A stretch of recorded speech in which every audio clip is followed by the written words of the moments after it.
Alcohol. How'd you quit drinking? The demons don't have control over me. I have control over them. I had tried taking my life 3 times. You're worth what you work worth. You talk negativity, you talk, I can't, I won't, I'll fail. That's what you're going to get. The most important thing is what you feed your mind. I came home, I had a gallon of whiskey. Words is, are you okay? Thank you. And that is so powerful. I mean, it is. My brother quit. Just quit cold turkey. Cold turkey. Drugs and alcohol wasn't the problem. I was the problem. Oh, Jeremy Routte, right? Yes, sir. Routte. Man, I tell you what. I'd have to say this is one I've been waiting for. Is it? Yeah. No, I can't say I know. I have, man. I've always been excited to kind of, Hear the details. hear your story, and let others hear your story because, what makes your story more powerful, really powerful to me is where you've came, you know what I'm saying, where you rock bottom, bro. You know what I'm saying? Like you started from rock bottom, and then you went from rock bottom to addiction to being locked up to every damn thing else that you could think of to a very successful man to having a $70,000-$80,000 truck paid for and all kinds of stuff. So you've basically proven that you can do it if you put your mind to it, That's it. And coming from addiction, nothing given to you, all that, that's very powerful. And so I'm so excited for people to hear, hear this. Yeah. It's awesome. So, you could start wherever you feel like, man. I mean, this is, this is your ball field. You know what I'm saying? I know you can go from when you was a childhood, from where you think things started with parents, or you could not. You know what I'm saying? We don't have to. We can go into. We can go wherever you want. You know what I'm saying? So Yeah. But yeah, just take off. Yeah, Start just take running. off, bro. Yeah. Well, like a lot of my generation, raised by my grandparents, mother and father not really in the picture. Basic childhood of why wasn't I good enough? I was a nerd too, so I played a violin for 7 years. So yeah, I remember all that. Hey. Great kid, like honor roll. Even remember the safety patrol. Yeah. You remember the little fifth graders that used to try to tell you what to do? Yeah, yeah. I was one of those. Yeah. Great kid. Basic teenager, going to school. Lost my grandmother when I was 13. Oh. Now, was that tough on you? Well, it was just, I didn't understand death. Right. I understood that the one person in my life that loved me more than anything was gone. Yeah. Addiction came in. Well, addiction didn't come in. I ran through the door of addiction. Yeah. I wasn't waiting on it. And How old was you when it? typical, started smoking weed at 13. Yeah. Went from the nerdy kid to just kind of the joyriding kid. Yeah. We didn't have key fobs and security systems as much back in the day. Right. You go out and start your car. Well, a couple kids come walking down the street and it's real cold. That's how we're getting to school today. Yeah. So a couple joyridings, grand theft, on and off, 2 years in juvie. Got out. Had a buddy make a dirty blunt on me. Added cocaine to the weed. Best and worst taste I've ever had in my life. Yeah. Shortly was full-blown crackhead after that. So it just basically, you got the taste of cocaine and was just like, I lit on fire and I tried to burn everything down. So it pretty much, all the ties you had with family, all that, you destroy all that. Don't nobody want to be around you. You're They used to call me the $20 guy. Every time I seen you, I thought I could intimidate you into giving me $20. right. And I guess it worked. But 18, was dating a girl, stole her dad's guns. That was my first felonies, possession of stolen firearms, 2 counts. They gave me 2 years, a year on each count. I sit in jail for like 7.5 months at 18, like just waiting to be sentenced. Yeah. And they probated it. Probated you. Yeah, first time felony, we're going to smack you on the hand. See how it turns out. I was out for 96 days. I got caught up in an armed robbery, a murder, whole lot of shit. And that changed a lot of life.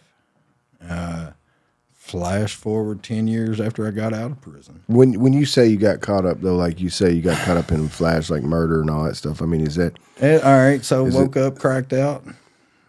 We went and committed an armed robbery on K Jewelers. Later that night, somebody got killed in the backseat of my car, and, we was on that tough shit. We wasn't no rats. Right. We wasn't going to testify, what's up? And anyway, more or less, I helped dump a body, and criminal facilitation, tampering physical evidence to a murder, second-degree robbery. They labeled it all a crime spree in court. Right. So with me being so young, they just merged everything together. I still got a 10-year sentence out of it. And every time I'd see the parole board, they'd be like, no.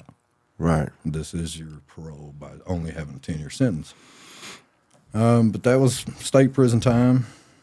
Got out for 4 years. For 2 years, I was scared to go outside. I didn't want to go. I just didn't want to mess up again. I didn't want addiction to win. I literally worked. That was the 2 years I was working for you. Yeah. It's went like that. Went through what they say I had, a manic breakdown. And that was what? When you worked for me, that was 2013, 14. 13, yeah. And I had some type of mental breakdown. Yeah. Everybody remembers I lost my mind. People didn't know if I was all right or not. I was just sleeping in my truck. Didn't care. Moved to my mom's just to kind of move into Lexington and start working and get my shit together after another relationship went to the dumps. And everything went good for a little while. I worked, and I was your basic guy. And then I got tired of being your $18, $20 an hour guy on a job site, and it wasn't enough. Right. Went and bought a pound of weed. Started selling weed. It got bad. And I know everybody's like, oh, selling weed is what it is. Yeah, well, then you start selling other stuff. Yeah. Because somebody couldn't pay you for your weed money that they owed you, and you accept whatever. So the feds pulled me over in October of 2016. Got lucky and got caught with a pistol only. They gave me 60 months in federal prison, $250,000 worth of restitution over a firearm. Yeah.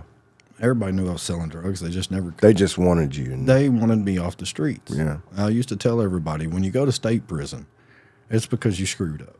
Yeah. Well, when the feds come and get you and they smack you with no bond, it's because you're dangerous. They don't want you out here running around with everybody because you're not respecting anything. Right. And when you've been involved in violent crimes and stuff like that, all you're going to do in life is level up.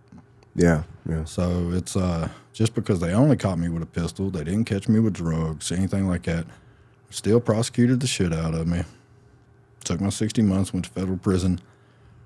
Federal prison was... game changer. You walk into gangland if you go to the mediums and the USPs. You're expected to be one type of person when you walk in there. And it changed my whole outlook. But I got out December 20th of 2020. Did 5.5 months in the federal halfway house. Had 15 months clean. I promised everybody I was going to clean up, a year before I got out. Yeah. Well, I didn't try to stay clean in prison. Well, yeah, I get it. Yeah. Why not do drugs in the most depressing place in the country? Yeah. You know what I mean? No, that's why it's all in there. Yeah. But got out upon getting out of the federal halfway house, I immediately relapsed. I did not know how to control society. Yeah. Like- That's tough for a lot. Well, because you go from somewhere to where all your bills are paid. You go stand in a line. You know, you're like cattle when you're in prison. You want to go shopping, go stand in this line. You want to go to the rec yard, go stand in that line. Wait for movement. Wait for this. And it's just once when you become institutionalized, your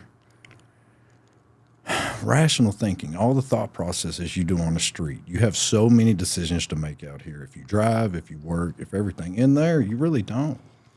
So maybe 25% of your brain actually gets to work and focus. And then more or less you do good, you get out of prison, and you still don't know what to do. Right. You know, and I'm not going to say that they don't have vocationals and programs. They have all that. But there's nothing that can prepare somebody to take on the world. Yeah. But immediately relapsed on ice. Thought I had a good homeboy. Well, still, probably my best friend ever. I call a lot of people my best friend, though. And sometimes you just got best friends at different parts of your life. Well, yeah. Because he helped me find my bottom. Mm-hmm. He threw me I don't know if I can even say all this. But anyway, gave me a gift when I got out the joint. Said, here, homie, get on your feet. Yeah. I stared at it for 2 weeks. I was scared to death. I'm a 6-time felon, bro. I don't have another chance. They're giving me like a 30-year mandatory minimum. And anyway, I only lasted 57 days. I probably lost like 40 pounds. I went from Big Papa Pump to to like 150 pounds. If I hope the wind don't blow too strong, I'm going to freeze to death. Yeah. Got locked up. Of course, you know, federal warrant, task force, all that shit. All them people come get you. And went in front of a judge, and I don't like, for the people that's never went federal, your federal judge will talk so bad to you. Like, because it's a closed courtroom. You don't have any public in there. Right. No, yeah. And he's like, what am I supposed to do with you? He said, you didn't even last 60 days out of custody. Right. Like, this was the first time I was ever ashamed in my life. I've never been ashamed of anything I've ever done or any type of situation. But it was the reality of my addiction that just taken my life again. It wasn't me. I didn't get violations for anything else, for dirties. I couldn't not get high. Anyway, went to my judge. He talked bad to me. I had a mother figure stand up. And she's like, why don't y'all try to help that boy? Really? And, Just some lady you didn't know? No, like I dated her. So she was pretty much a mother to you. Yeah. When I was working for you, the woman I was dating, her mother. Oh, okay. So, like, she stood up and she was kind of like, why don't y'all try to fix him? And, you know, the judge he's one of them. Who are you to address me in my courtroom? You know, this is Judge Joseph Hood. You know, he's gangster. He's retired now, so I can talk trash about him. He's a good guy, tough guy. He gave me a chance. Yeah. And he was like, more or less, what do you mean? He's been incarcerated his whole life. We can't fix his problems. And she's like, but y'all have never tried to treat him for drug addiction. Yeah. And he's like, time out. What do you mean? She's like, well, he's always been a violent felon. Like, violent felons, like, they don't let us do nothing in prison. Good luck signing up for vocationals. Good luck signing up for anything. Why? Because your outdate's usually so far away. Yeah. There's no reason to teach you something that's going to be outdated in 10 years. Right. And he was shocked. You know, he was like, hold on, time out. So you're telling me he's never been offered any type of drug treatment, any type of drug programs? She's like, no. He put my court date off for 2 weeks just so he could go look it up. I came back in that courtroom 2 weeks later. You know, I done put 10 pounds worth of honey buns back on me. You can go to Locke County Jail with some honey buns. But, and he said, Mr. Routte, he said, on behalf of the federal government, I'm sorry. Really? And he said, it's astronomical that you've been incarcerated this much. And due to classifications, this, that, and the other, they didn't allow you treatment? I'm like, well, it's not really that they didn't allow it, but it's just, you know, we were gangsters. We didn't really back in the day when you was a drug addict, you got looked at as a gangster. Not that you had a problem, but you know, they wouldn't relate that all your crimes No, you good. was drug related. And so he was like, well, I got to punish you. You know, you went against the terms of your federal probation. Parole. I'm still going to call it parole. And I told him, or he sat there and told me, he said, look, he said, I'm going to sentence you to 60 days in county jail. Get your weight back up. You know, he said, start doing your push-ups again. You look like shit. And my mother figure, she worked at a rehab. And she's like, Your Honor, we already got him a bed. All you got to do is let him go to it. 30-day rehab program, and then I was to go back to the federal halfway house after I got out of rehab. Went to county jail, went fine. Went to rehab, amazing. I learned more in 30 days worth of rehab about myself than I ever did being incarcerated. Yeah. Because it don't teach you about you. It teaches you about the normal of, well, this is what you're supposed to do in society. It didn't teach you anything about emotions and all that. Like, we come from the generation of emotions. You better tighten up. You better stop crying. You know what I mean? We wasn't allowed to have all that back in the day. But it's, so he did my little rehab. Now, my rehab, usually for graduation, you know, like in rehab, you'll be vice president, and then you graduate and all that little stuff. Usually graduation celebration's over in like 20 minutes. Mine lasted like 2.5 hours. I had staff members come in that it was their day off because they wanted to watch me graduate. Like, it meant a lot. Yeah, yeah. Because I just know I went to rehab and I touched everybody I was there with, every staff member. Everybody had something to say. Everybody had learned something from me. Yeah. And I'm like, cool. Like, ever since then, ever since I got that feeling of everybody being happy with me, never stopped. Yeah. And that was just like, call it validation, call it whatever you want, but it just made me realize that's how I want to die. With everybody realizing that they've learned something off of me, they're happy with me. You know, don't nobody want to die with no enemies and shit. I don't care what they say. You know, it's not the way to go. But did that. That was real heartfelt. Went from rehab back to the federal halfway house. Keep in mind, I just did 5.5 months at this halfway house. And federal halfway houses is by far the biggest crock of crap. Yeah. And in my perception, there's somebody out there, oh, it's great, it's amazing. That's cool if you feel like it. Right. I feel like they should have just left me in prison 5.5 more months. Because I got out during COVID. Gotcha. So it's like, as soon as you got to the halfway house, 3 days locked in your room, keep your mask up, like walking out of prison into this stay 6 foot away COVID crap. Yeah. I was like, what the hell is going on out here? What'd y'all do while I was gone? You know, and I guess it's weird. Right. But apparently I didn't act right. Yeah. In the halfway house? Yes. Because it's like I had just dealt with these staff members. And I'm sorry, and this is not to degrade anybody off of what they make financially in the world, but if you don't make above $15 an hour, why am I letting you control my life? Yeah. Like, so it was more on a personal matter of, anyway, fallout. I'm just jumped to it. No, you're good. Fallout because halfway house had put me on Zoloft, my blood pressure medicine, everything like that. Get to the halfway house. They deny my trip for my doctor's appointment. I don't know what anybody knows about psych meds, but you don't cold turkey off of them. Right. Yeah. Get ready for a heck of a ride. And they turned it. Well, I started being disgruntled, more or less. I'm a pain in the ass. You know me. You right. know Yeah. me. No, I mean. Yeah. And so anyway, I was tired of jumping through their hoops. So I just started being real argumentative and stating BOP policy and procedure and this and that and that, got into an argument with my caseworker, got into an argument with the woman that ran it. They kicked me out. Like, they wasn't going to deal with this verbal confrontation shit. Well, when they kicked me out, of course, here's another violation. You know, my judge was just like, man, what the hell? Well, they lied a lot on their paperwork. They said that I got so disgruntled that I was beating on windows and I was kicking doors. I was like, man, that is a real violent demonstration. And the judge is like, yeah, it is. He's like, you had a 5-year-old temper tantrum. And during this court proceedings, I'm firing my attorney.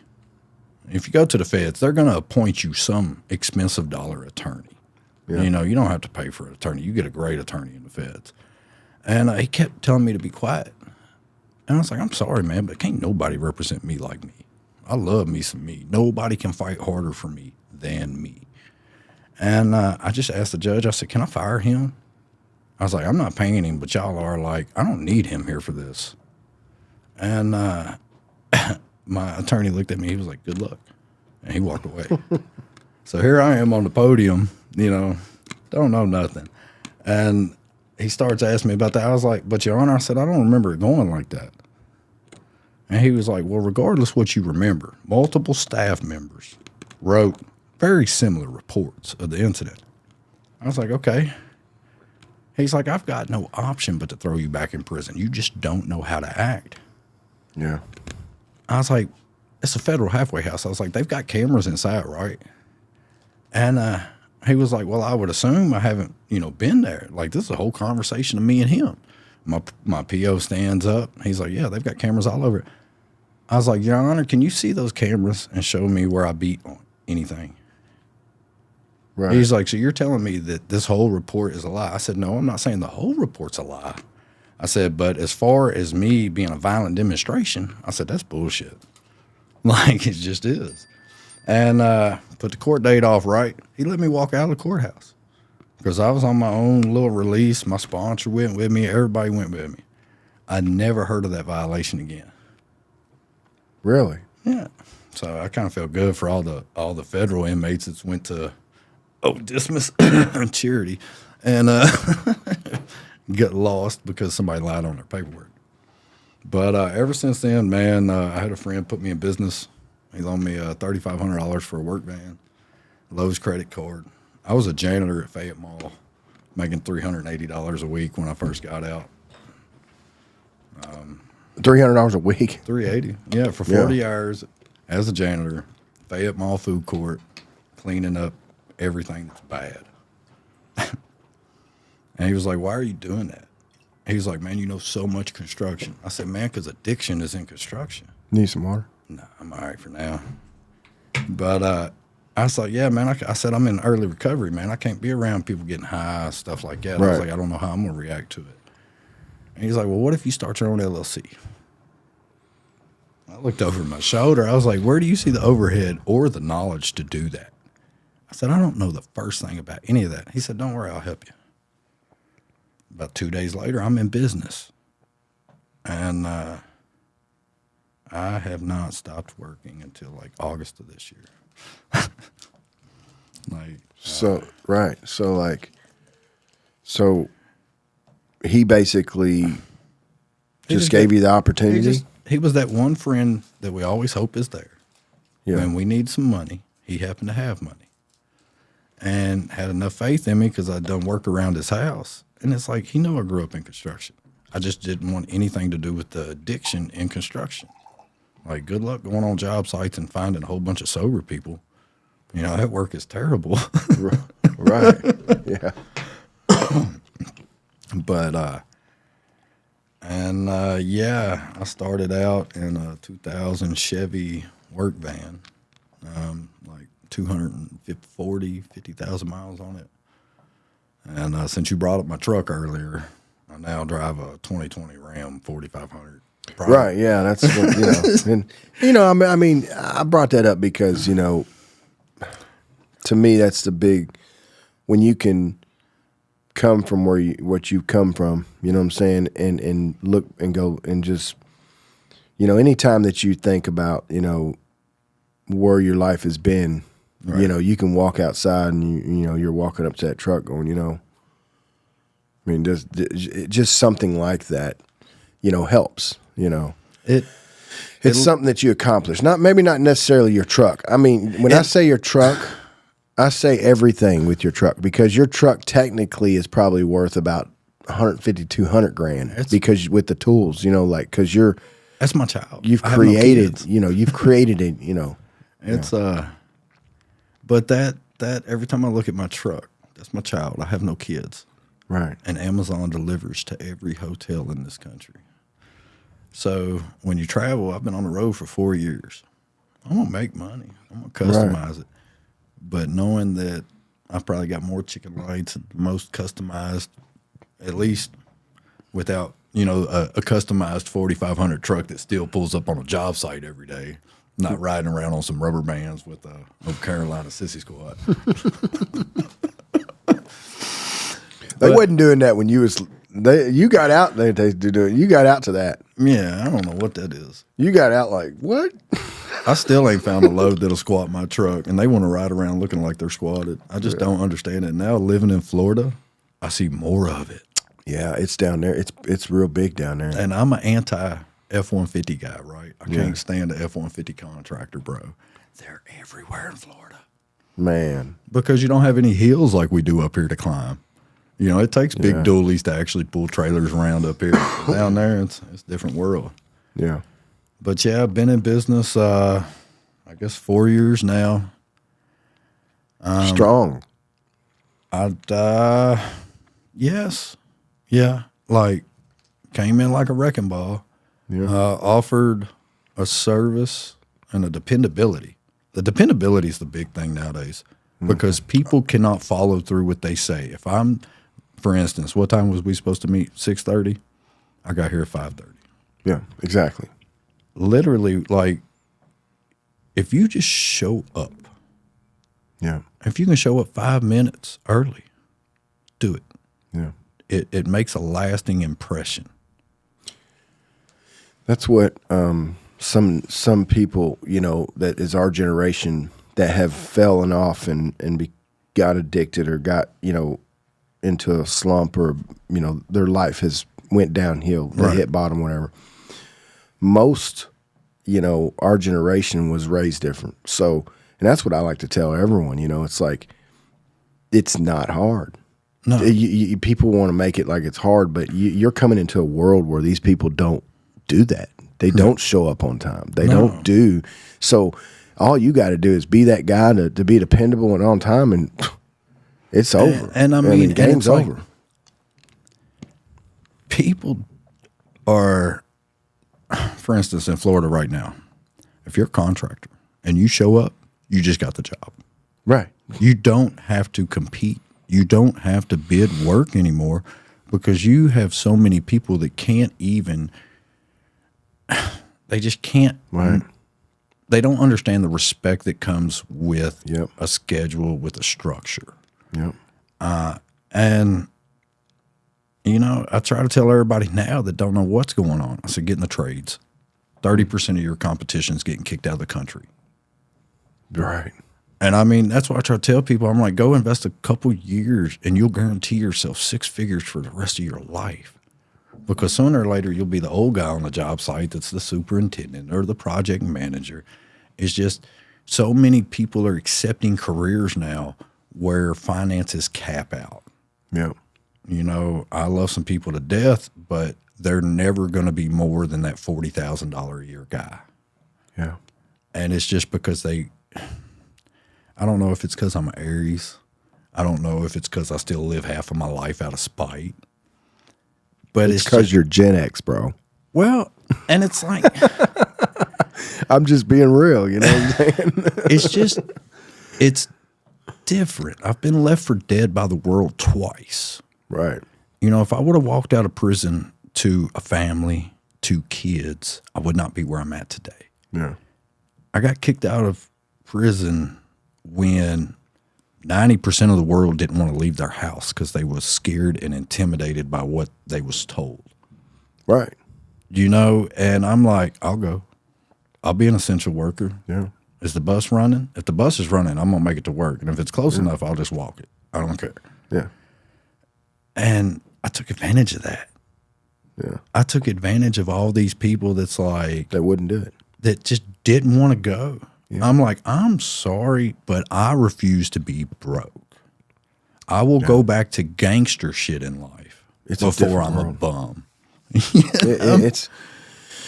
It's a different world, man. It is, man, because like people are okay with that.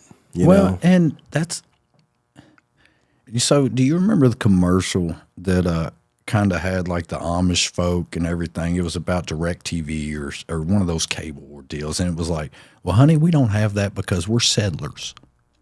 Yeah, You know why they didn't have some up to date DirecTV shit on their whatever. So many people in America has become settlers. yeah, They're okay with how much money they're making. They're okay eating the same food every day. They're okay. Oh, this is good enough.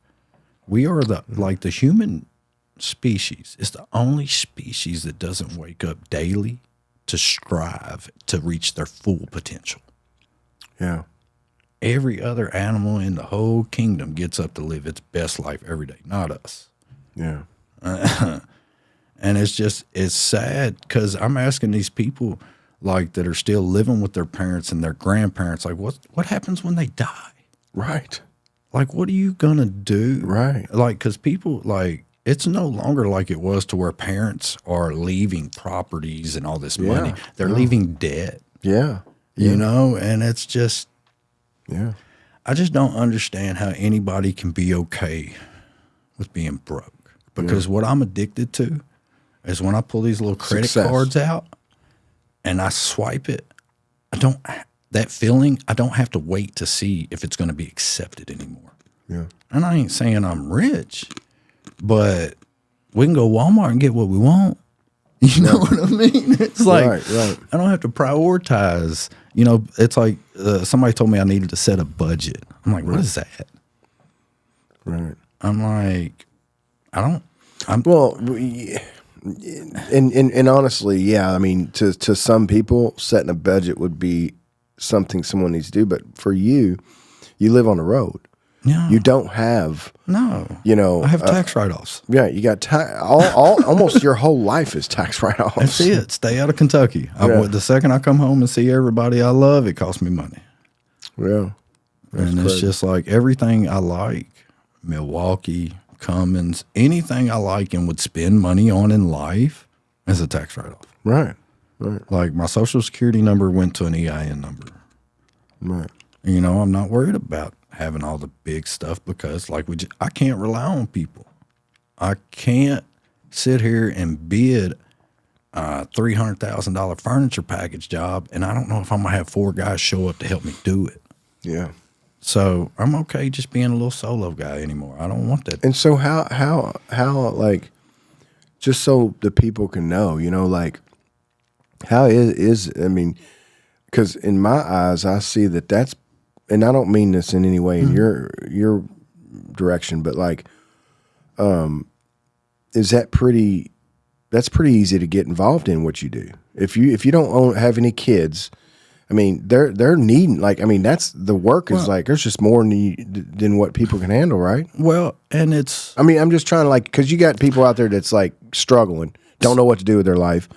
And it's like, I want them to go, you know, look, you know, yes, you could probably travel and do what you do and change your life and make a killing if you don't have a family and it's just you and you get out of rehab or do something like that, right? I mean, that is something, because there's so many people that don't want to do it. It's hard to get, you know. And that's the biggest thing that I told people is if you're trying to get anywhere in life, you'll get there faster by yourself. Right. Right. And it's the reason that a bus carries 50 people and a hot convertible carries 2. Yeah. That's a good way to put it. You know, it's like the road, I guess kind of the career I built was pretty much on, hey, I'm your basic carpenter. Grew up in it, like in prison, you're always going to, if you want to work, if you want to better yourself, you'll get a job with facilities. You'll get a job on something, learning, take vocationals, never stop learning. I feel like the day you stop learning is the day you start dying. Yeah, you're right. Like knowledge is the new money. Eric Thomas said that best. Yeah. But no one's doing that. That's the thing. Well, no, and Is it in the water? You know, it's like, I don't know what it's in. for me, it was easier when I first started to sell myself as a carpenter. You know, it's like I had a construction bookie at the beginning. And more or less, he found the jobs. You know, he was one of those guys that he would just send you, pay you next to nothing. He'd make a fat little cut. Well, that was great. I traveled for that guy. And when I say traveled, man, he probably had me do 60,000 miles in my first year for him.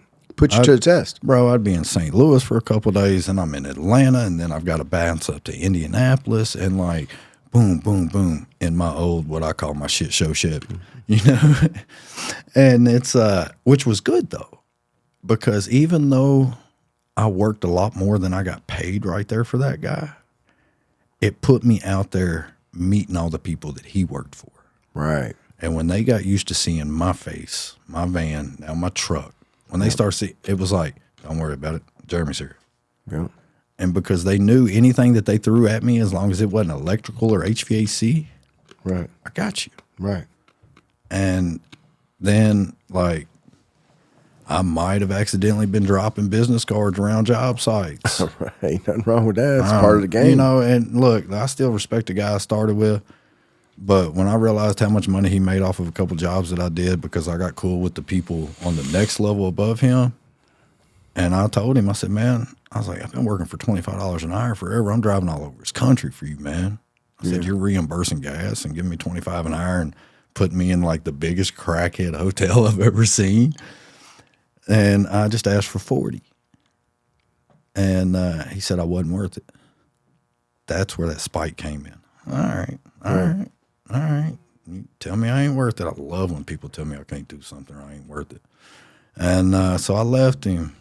I sit still for 3 weeks, about went bankrupt. I was like, oh my God, I thought somebody would call me. And I remember I finally got a call, right, to go to Chattanooga, Tennessee. Me and my little brother had to junk metal out of the his backyard just so we had the fuel to make it to the job. Like, he was going to pull the camper with his truck. I was pulling the tools with my truck. And it was a Hail Mary. Yeah. You know, and went down there, got that job. Well, then that company was like, hey, you want to do 3 Dutch Brothers in Alabama? Like, what do you mean, like the whole thing? And he was like, no, the interior package. Bro, I said yes. I didn't know how to do ceiling grid. I didn't know that's how you do it, bro. I didn't know how to do half of this stuff, right? He was like, yeah, you know, it's probably $50,000 a job. Well, I looked everything up, and as long as your contract in Alabama and Huntsville is under 50 grand, I don't have to file for the business license. Anyway, I started getting smart. I got smart enough to ask my phone, hey, phone, what should I do? Right. I love this ChatGPT and all that stuff. Bro. For somebody that's like me, that don't know nothing, been in prison If you their ain't whole life, using, oh my God. If you ain't using ChatGPT. And that's just my thing. Everybody's like, oh, AI this, AI that. And I'm like, look, AI is saving my life. Yes. You know, or it's saving my company. I know how to keep my life going. But it spawned off went to Alabama, pulled those jobs off. Had a hotel package on an A-loft in Nashville. It was like, bro, the package was like 86 grand. It was like 11 weeks. Everything went great somehow. And like when people ask me now, I'm like, man, I just got lucky, man. People liked me. I could talk to them. Everybody supported a comeback story, you know, and they're like, you know what? This guy's all right. Yeah. And it just took off. Yeah. Well, you know, you say you got lucky, but you know, honestly, I'm kind of glad that you said what you said because that is very powerful. You know, I started my business by telling a guy that I could do something and not be able to do it. Like, and dude, I guarantee you 90%, and I'm just throwing, this is my theory. It may be 99%, but it's in the 90% of people that start a big company or do something, jump into something they've never done. Yeah. And because that's where that saying comes, fake it till you make it. Like, that's it. I mean, if I would have never said, I'll do them 400 apartments. Yeah. You know, they'd be like, you know, if I would have been, and that's where people fail. They're like, ooh, how would I be able to do this? Yeah. You know, same with you. You know, you could have been like, no, I ain't got the manpower. But you was just like, no, I got it. Yeah. And then you went back to your hotel and you're sitting there going, Okay, all right. Let's see how we gonna make this happen. Yeah, and it's But it's awesome because that's how you do it. Well, and that's just it. Like we talked about earlier, I didn't feel like coming up here doing this tonight. Yeah. But then I'm like, what if I'm shutting my own door of opportunity? What if just one person wants to hear my story a little bit deeper? That it helps some, And see, and that's all it's about is, even I throw it on my TikTok, I throw it on everything. If you think you can't figure it out, hit me up. I'll prove that you can. Yeah. Because it's in everybody. Like It's in you were everybody. not born to be a failure. We're not. It's just, that's not it. Even, I don't care how your parents are. I don't care where you was raised, what you do. There's some great people that's been from some of the worst hoods in this country, in this world. There's some great people that just came out of poverty, addiction, all of it. Yeah. And like, just coming here, it's like talking to women. I'm not scared of the word no. You tell me no, all right, have a good day. Just like when I talk to these millionaires today. Oh, no, I've already got somebody. All right, have a good day. I'm no longer trying to convince people to use me. I got people calling me from all over this country. Like, Yeah. I don't got to please nobody. I don't have to kiss nobody's butt no more, man. Right. I got 1,000. That's powerful. I got 1,000 business cards made when I first went into business. And I think I've got 2 left. Now I've done switched over to my little dot, That's what I was gonna say. You didn't moved up in the world with your little dot. Well, like, and it was just digital. I'm always looking for a way for life to be easier tomorrow. And that's the way, yeah. Because it's like, from the lives we've lived, we know that tomorrow will never be easy. Yeah. But if I can do one more thing today, just one more, to where I wake up and it's easier, hell, we're going to win sooner or later, and we're going to have an easy day. It might be in the Philippines or in Cancun, but nevertheless, it's going to be easy. Right. When I worked for the first guy, I worked a lot more than what I got paid. Well, this last year and a half, I got paid a lot more than I've worked. But I don't want that to make it sound like I'm one of them truck bosses either. Right. When I say owner operator, Well, you got smarter. That's Yeah. like what it's that's how it works. When I tell people owner operator, I'm like, I'm the lead. Right. I'm like, I don't got a crew leader.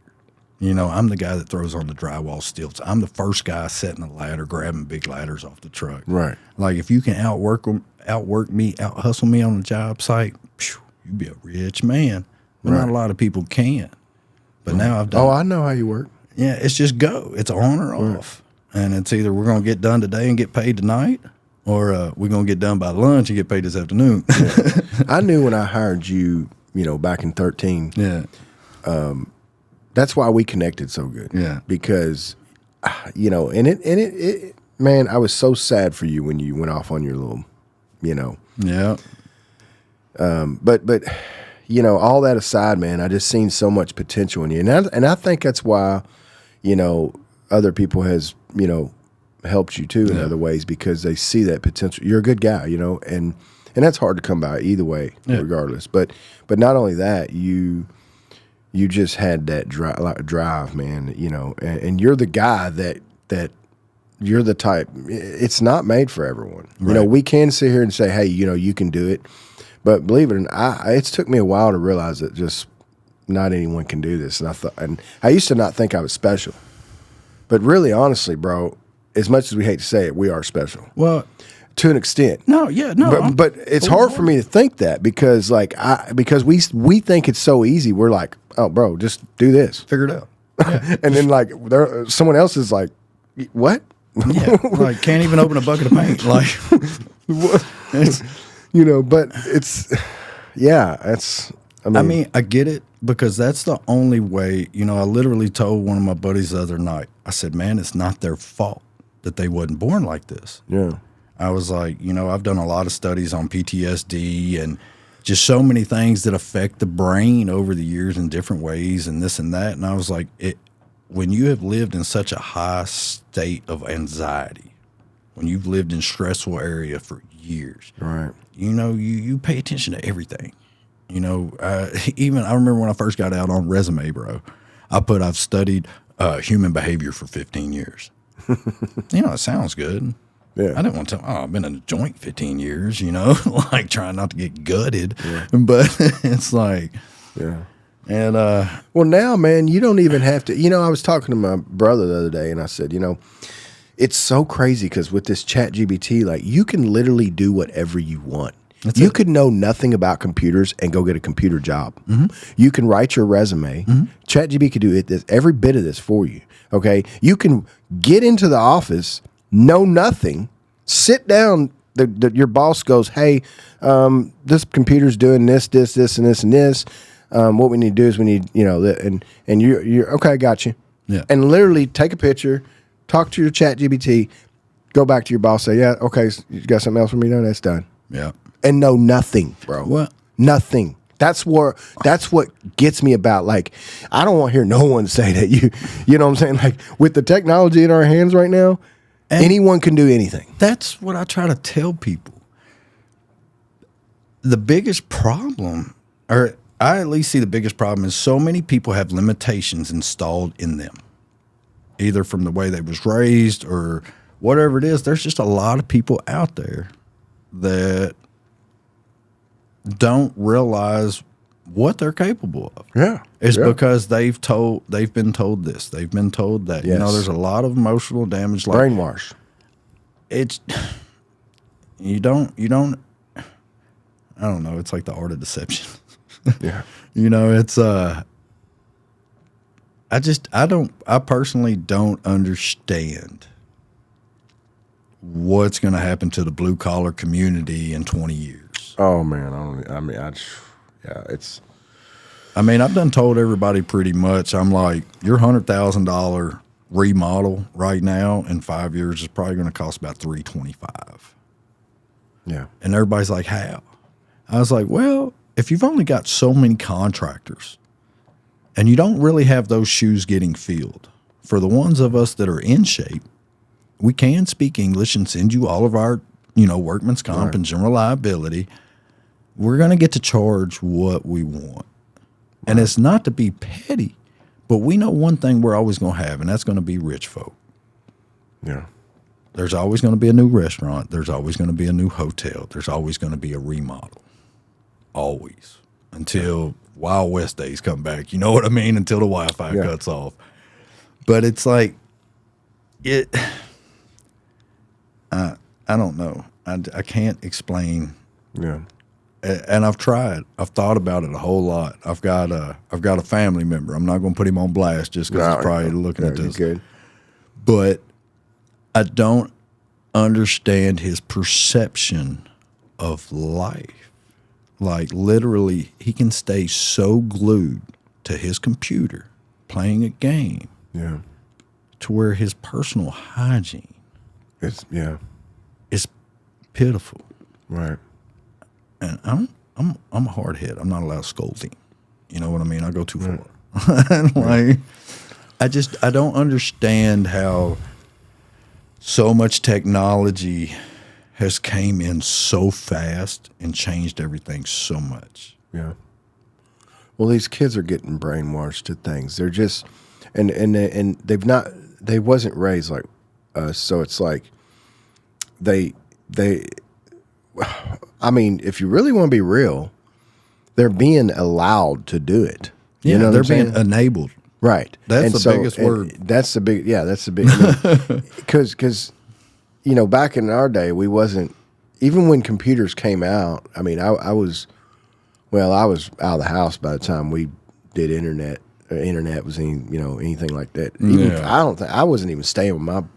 I wasn't even home. When I was in and out of juvie. I remember Mom getting on AOL and hearing that loud ass same noise. Here. I stayed locked up, and I was in and out of trouble. So computers wasn't even, But when I'd say when I had my first child and I was with Allison's, when I first started kind of getting into computers, that's when actually AOL and all that stuff was coming out. But like and even then, like when we raised our kids, we didn't, you get off we didn't. You gave them time limits to do stuff, but now they get to the point to where, and these games are getting so, they're not like back in the day when you played Atari, where you had 2 tanks and you was just do, something simple as that, right? Now it's like you're almost immersive into the game. So like they're like in a whole new world, and then they go back out to reality, and they're like, oh, this and that, and they ain't got no job, and they this, and and so like they just get stuck into this game. But what gets me is like, that's okay, and I say this in a way of like, it's not. Let me rephrase that. It's okay if you like games and that's your thing. Do something with it. Make money, because I mean, there's some very successful people, more successful than we've ever gotten, that is involved in games, Yeah. But don't waste your time. Money. Do it. Yeah. Stupid money. Yeah, you know what I'm saying? stupid. Like if I'm a gamer, then, and I love this, like if that's just me and I'm like, you know what, I love this and I just can't stop doing it, then you need to think of something to do. I don't care what it is to make you successful. Right. And that's just the bottom line. You figure it out. You figure out what's You going to work. figure it out, How can you take something that you like to do? And I love being a creator. Yeah. I knew I was me born too. to be a creator. Same here. Same here. We can tinker till we're dead. Yeah. You know what I mean? But this whole gaming system, it's like when people ask me, they're like, what's up, man? You play games and all that? And I'm like, we can play some spades and some dominoes, some old penitentiary stuff. Like, I'm like, I remember when I was working for you, I was starting to play that Call of Duty Black Ops 2. Anyway, we was killing zombies. Yeah. Because my girlfriend had two kids. You know what I mean? Right. I don't have time for that. I'm exhausted when I come home. Yeah. I get on the VR and stuff. I've which is never pretty even cool. tried that. But what I do with that is exercise and stuff. Like there's some stuff on there that's like boxing and exercise. I love doing something like that to music. Right. And so like, but yeah, I mean, and even then, and I got a sim racing rig, Right. and I get into that sometimes and get on and try to, You've always been on some technology. yeah, Drones last time I come drones. to see you. I still get into all kinds of, Right. and yeah, I dabble in everything. Yeah. But you know what, man? I'll tell you, just like I'll tell everyone, everything. I'm in all kinds of things. Okay, Right. my hands is in all kinds of things. I know a little bit about everything, and that's because I do get involved in everything. But I will tell you this. When it comes to getting involved in everything and getting involved in eating, whatever it is, Right. it all needs to be moderation. So if you play video games, do it in moderation. Yeah, addiction comes in many forms. Don't make it an addiction. Same with eating. Don't make it addiction. Don't be that guy where it's like, I got to have this Mountain Dew every single day. Yeah. I'm just saying, like you're basically letting that, and that's what I've always lived by. And so like even what I do, like if I play a game, I'm not gonna dwell in it. And honest, a lot of times when I was younger, I used to play games in here and there, but a lot of times I can't even play a game now because like, I mean, I have a gaming PC, and I use it for more video editing and stuff like that than I do play any games on it. But even if I do like just feel like I want to play something, I can't even play it long because I feel like I'm wasting time. I don't have the attention span. Yeah. Well, I feel like I'm just wasting time. I feel like if I played a game for 30 minutes, I'm over like that 30 minutes was just waste. The key reason I delete I did TikTok every nothing. 6 months. Every couple months I'll delete TikTok for 6 months because I'll catch myself getting on there. I'm supposed to have been sitting here for like 10 minutes. Yeah. Next thing I know, I've been sitting here watching stupid videos for 30 minutes. Yeah, I know. And dude, there is a thing. People are getting addicted to that. Yeah, no, I get it. They won't stop. No, I get it. And there's times where I'll get on YouTube and I'll kind of binge a little bit on YouTube. But there's a difference between, I was just talking to my buddy about this. There's a difference between learning knowledge. When I play a game, I'm learning nothing. Nothing. There's nothing. I'm doing. I am literally just completely wasting time. And if I'm a waste time, it'd be better to waste time with your family. Yeah.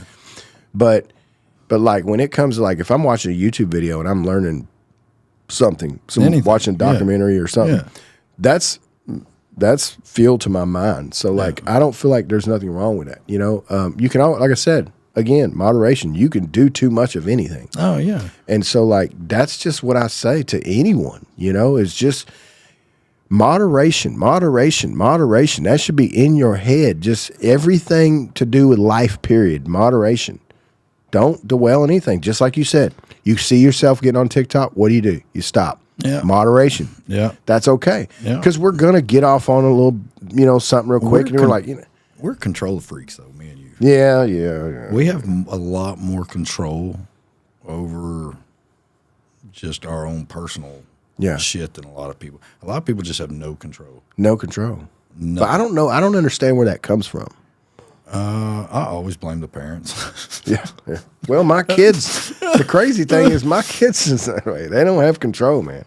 Well, and they're still puppies too. Yeah, that's true too. I think about that a lot. That's, you know, people, like when people deal with me and my brother, the 10-year difference between me and him, I'm like, I just started my 40s. He just started his 30s. It's like totally different mentality. Yeah. And it's the way that I refer to prison and the streets. I call this shit out here the Matrix, man. They let me out here. They said I could talk how I wanted to talk. I could walk how I wanted to walk. I could dress how I wanted to dress. I could make as much money as I wanted to make. I just had to go do it. Right. Remember the Matrix, though? Mm-hmm. Remember how when they was on the ship, not in the Matrix, they all dressed the same, ate the same shit. That's prison. Yeah. That's prison all day long. Yeah. And when you get out, you have opportunity. You have chance. Yeah. Remember when Neo and all them would get in the Matrix, however they wanted to dress, bam. Yeah. Whatever they wanted to do, bam. Drive this, bam. And that's just how I started looking at freedom. It's like the Matrix. I have to create everything I want out here. Yeah. So, you know, I mean, so how's everything going now? Like, I mean, is everything? That's a deep well right there, man. This year has been testing. It's tested me. I took on $4 million properties in Florida after the hurricane came through and more or less put 4 foot of water in Hernando Beach. Yeah. Like literally, it covered everything.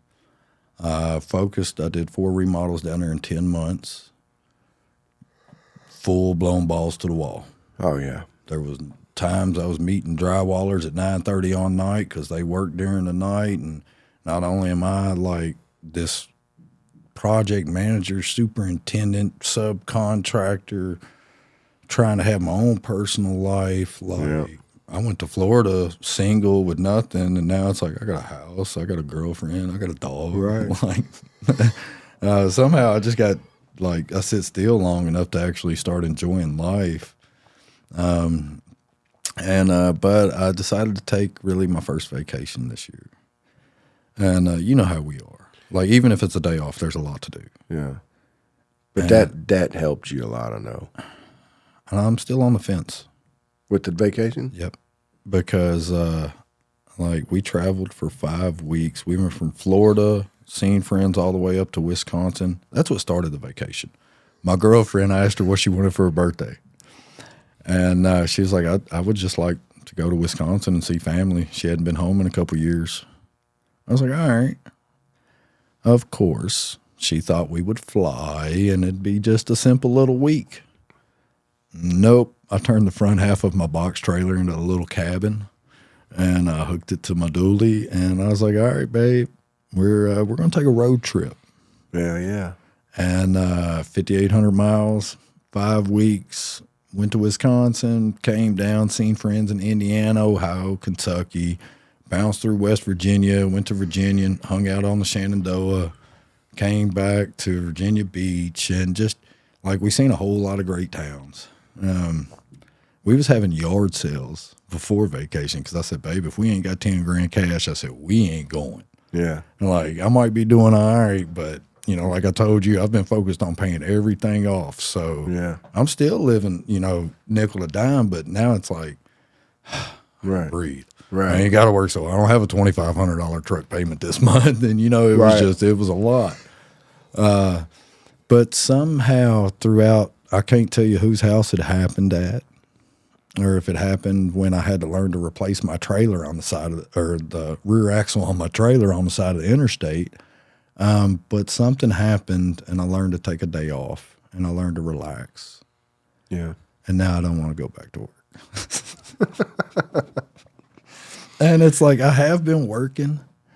Right. And I got offered a couple years. There's a couple years worth of Walmart work. Yeah. I can't even say nothing bad about them, but working for Walmart construction side is a lot. Yeah. They're your big dog of this country. Like regardless of what people think. Oh yeah. No, they pay. Well, and it's just I always heard they paid. Oh, like especially on the distribution centers. Yeah. Yeah. 2.2 million square foot. That's your footprint of the building, and they really don't care how much it costs. They want it done now. And if you do one thing to a distribution center, you got to do it to every one of them in the country because they got to have the same blueprint. Yeah. But it is definitely one of those that try to burn you out. Yeah. Yeah, definitely. Yeah. I could see that. It wants me to do the puzzle to keep going live. This is crap. Unable to verify. I've never been good about sliding that one puzzle piece over, bro. My bad. But it's there's a lot of work out there. Everybody's giving me work. But for real, for the last 2 months, I've been at my buddy's in Lexington just working on his little farm. Right, that helps. I mean, that's actually kind of like a vacation because you're getting away from what you've done so much of hammering down at, and now you're kind of like, oh, okay, I'm kind of easing, doing a little something different. Well, and it was like to be off work for so many days, and that you almost create a new normal. Yeah. And then you don't want to go back. Trust me, I know. Yeah, you remember how bad it was. Oh yeah, I know. And you're like, no, I don't want to work that hard no more. Yeah. You get to the age where, and you make enough money to where it's like, you know what, you don't have to, and it's okay. That's the point. Yeah. The point of it is for us to get to a point to where, we can hire off and not have to do so much, and lose a little cut. And then it's like at the same time, I guess where I hit 40 this year, am I having like one of those midlifes? Do I really want to be stuck in construction the rest of my life? Yeah, it's great money, but same here. The biggest thing that I learned on those 5 weeks that we traveled, and this ain't saying nothing bad about my partners and my homies that are in my life, but I probably make twice as much as their whole family brings in that year. Yeah. And I seen so much more happiness than what I have. Yeah. I learned that money can buy you a lot of cool stuff. Don't get me wrong, man. I've got the greatest Milwaukee gadgets they ever thought about coming out with. Right, yeah. And I got a lot of them. Yeah. But I wasn't as happy as what I seen these families. I know, yeah. And everybody knows me. I don't care. What do you need? You need your aunt here. Like, I don't even care if you pay me back anymore. Yeah. There's peace in not being so, and that's where people are not wanting to grow.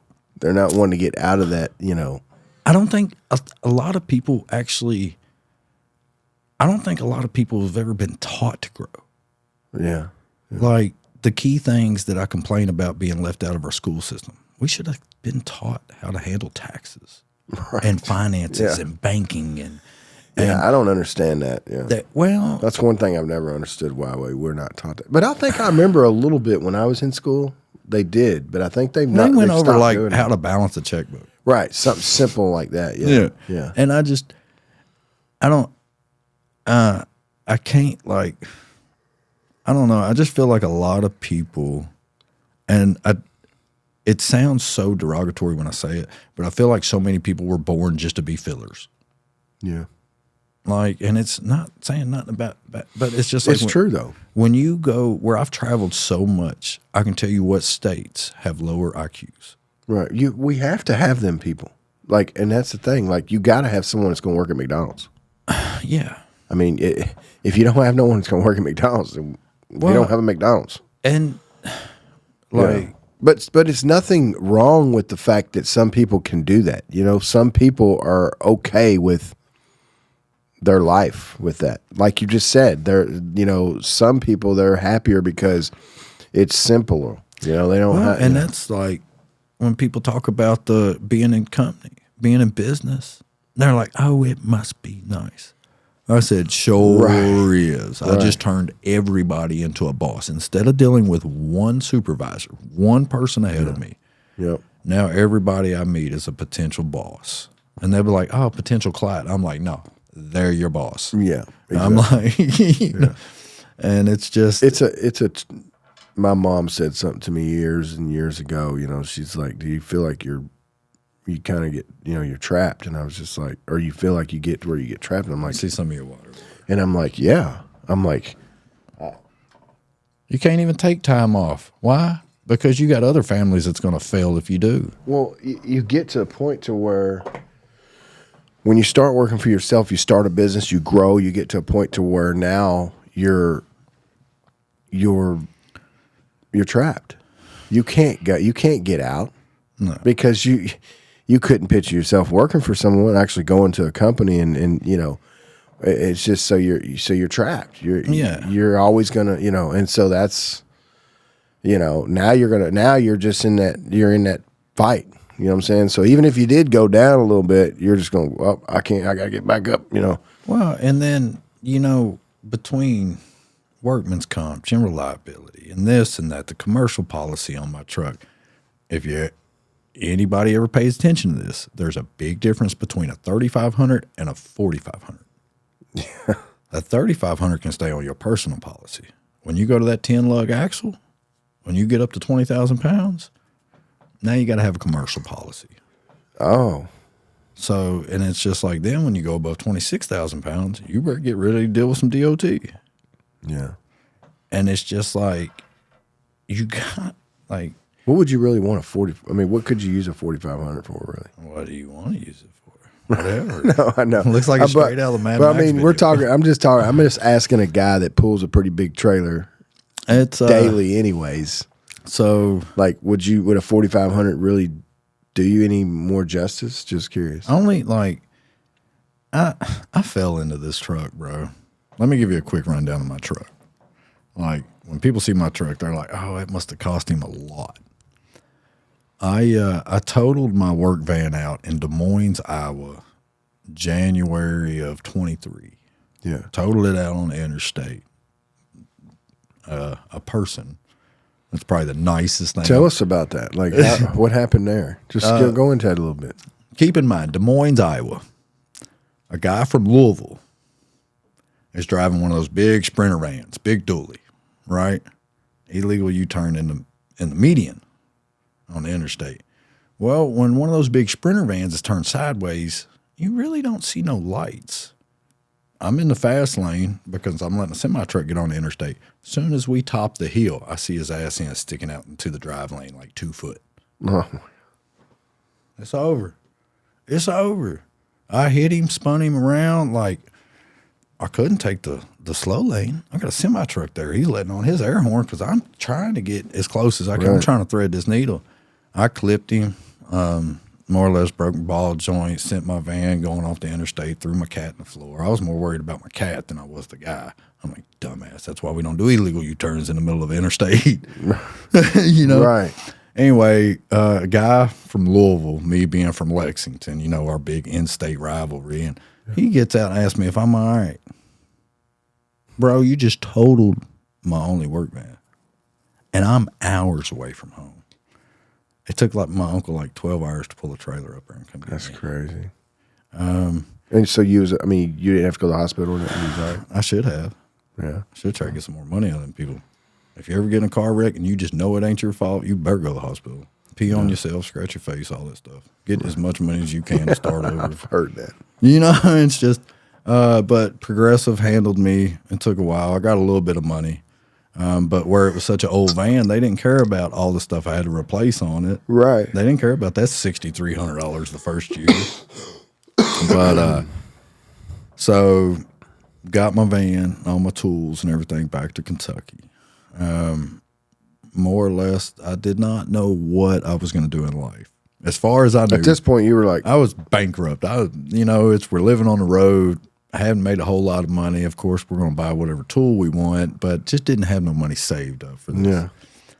yeah, My buddy had previously took a business adventure with my little brother. They had started a recycling company. Anyway, didn't work out right.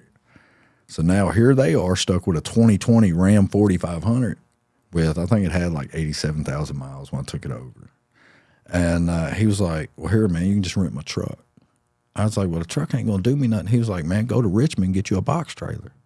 He said, man, for $1,000, they'll let you drive away. I was like, damn, for real? He put me in a truck. I went to Richmond, Stivers, whatever that little trailer place is there.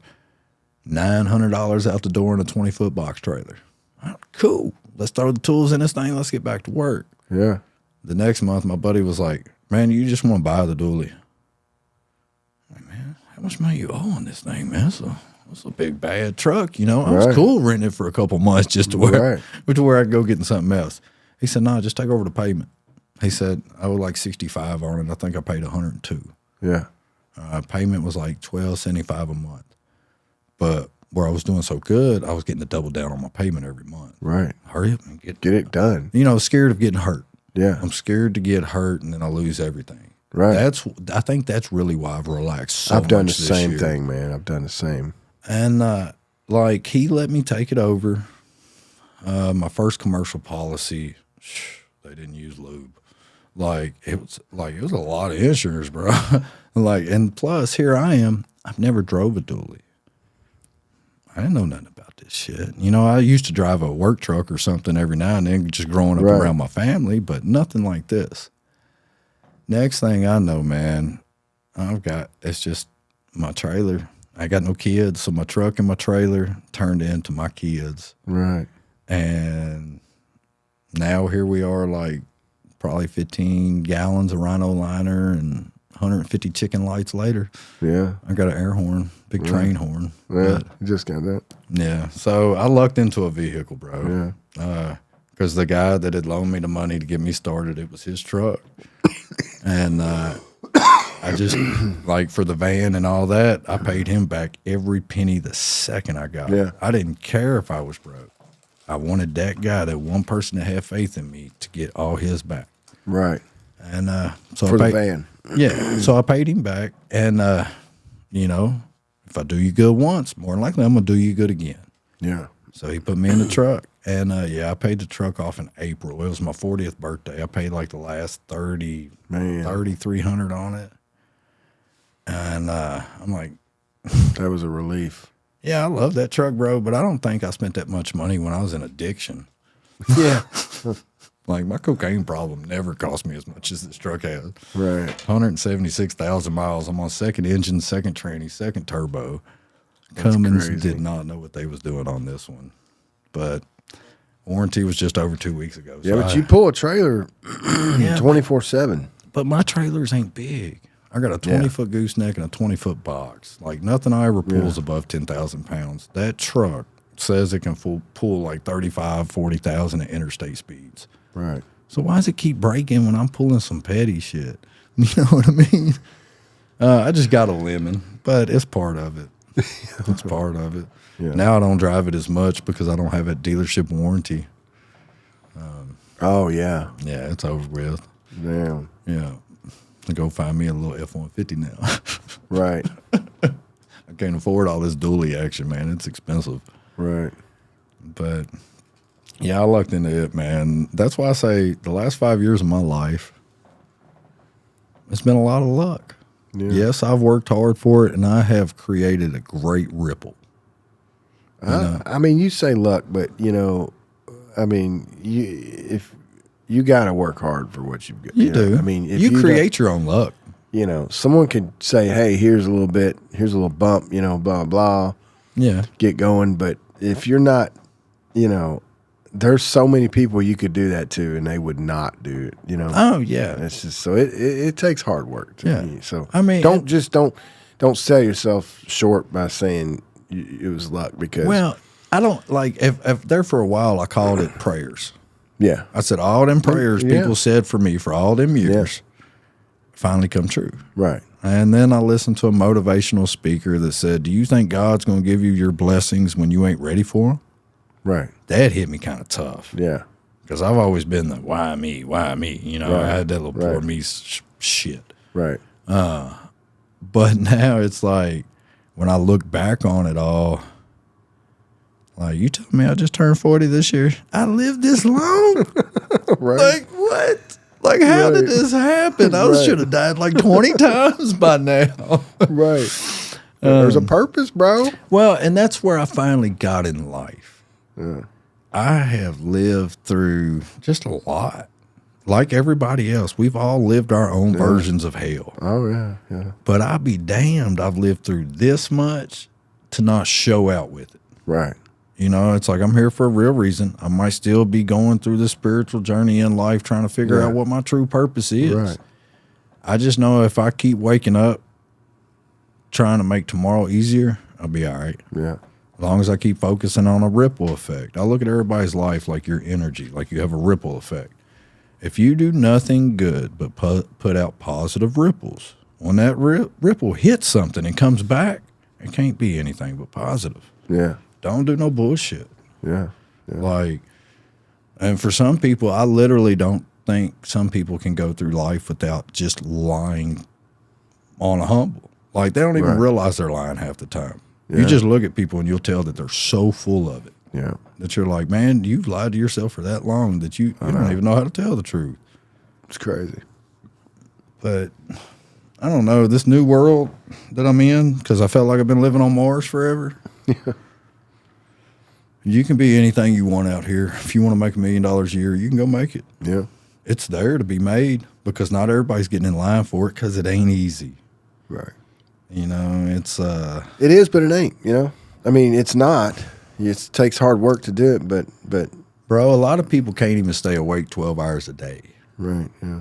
And here I am running on 4 or 5.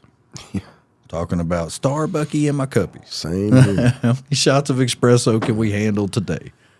Man, the way I feel right now, most people wouldn't even be working. I've Well, been down with this cold.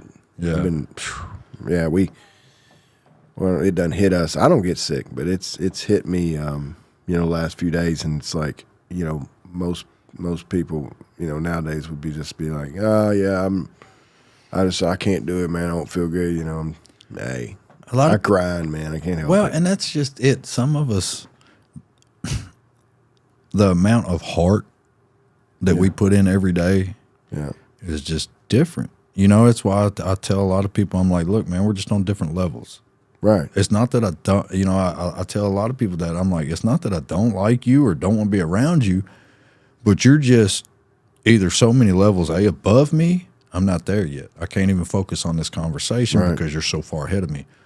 Or somebody will be so many levels below you in life that all you're doing is wasting oxygen.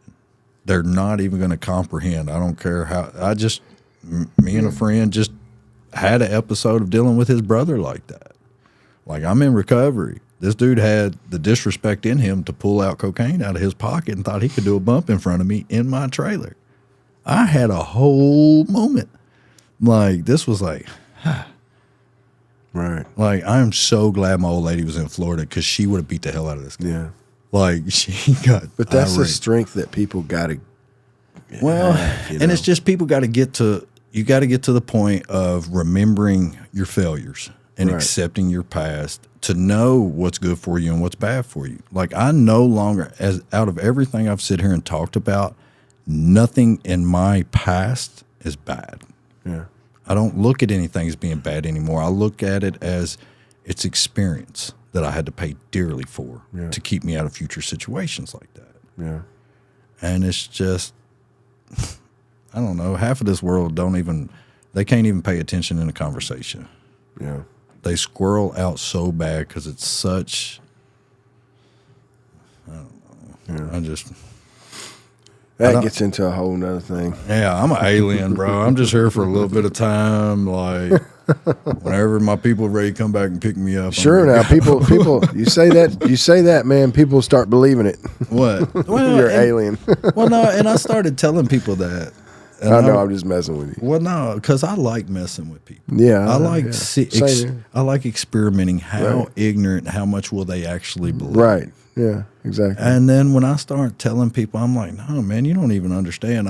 Look, I described prison one time as a gated community with free Wi-Fi, gourmet. We've got a dietitian. I made a whole thing looking for a roommate one time, bro.